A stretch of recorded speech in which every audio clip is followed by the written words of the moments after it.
Hey YouTube, RPM Auto here. This video is on a muzzle brake that I picked up for my 1911, and this thing had, I would call it a catastrophic failure. So this is the muzzle brake here.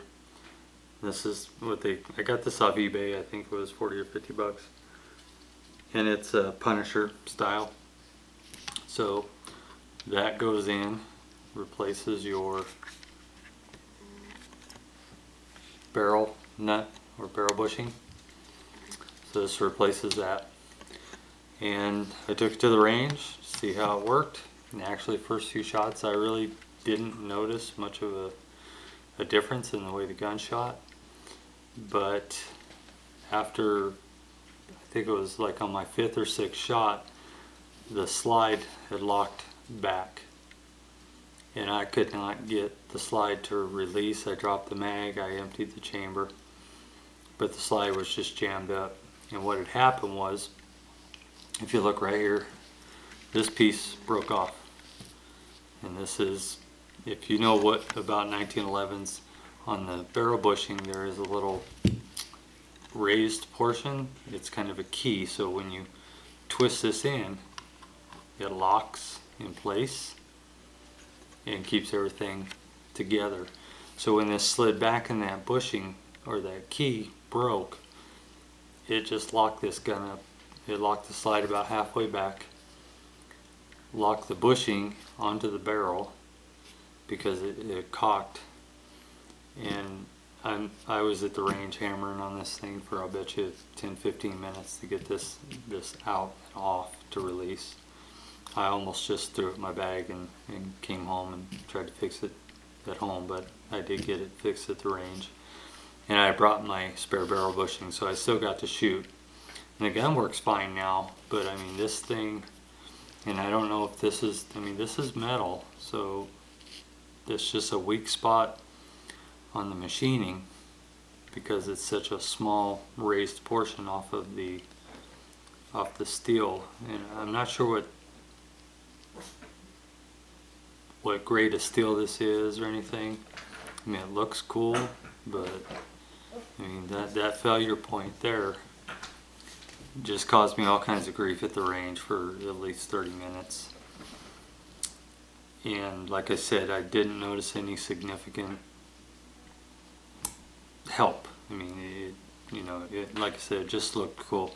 And what I think happened was, as this thing was sliding back and forth, this spot just couldn't handle that recoil, because these 45s do recoil pretty hard.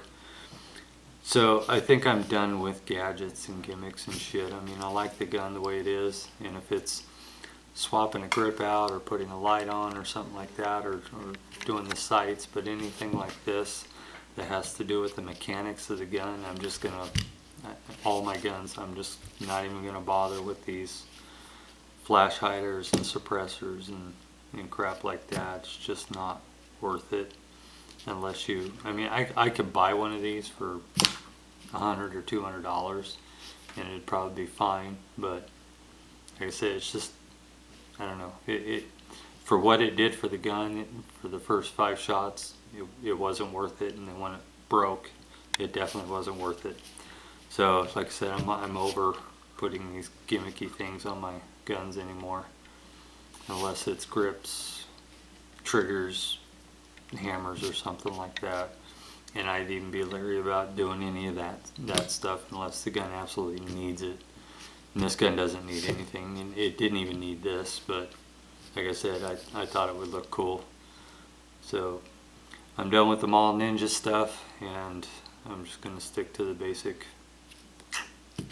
stock pistols. You know, I might do the sights, or I might do the grips. And these are Hogue grips. And I did pick up these screws off eBay. They're titanium with the blue. I don't know if the Ninja can zoom in on that. So I mean, little things like this I don't mind doing. It doesn't affect the mechanics of the gun, and it's just a small detail that looks good. It's aesthetic. And this, you know, this is pretty much aesthetic too, but my God, what a mess it made at the range. So just buyer beware, you know. watch what you're buying. Don't buy cheap shit if you're gonna buy stuff like this. And I would even beware of the expensive shit, of what it's gonna do to your firearm. Thank God it didn't mess anything up, didn't put any deep grooves in the barrel or anything like that. I was able to fix it. Didn't break any of the springs or the guide rod or anything, so I got lucky in that. So anyway, just wanted to put that video out there and let people know, just, you know, beware what you're buying. Now my opinion is you don't need all this crap on your gun to make it shoot better when it shoots fine in the first place. So that's it. Thanks for watching. Please rate, comment, subscribe, and we'll see you.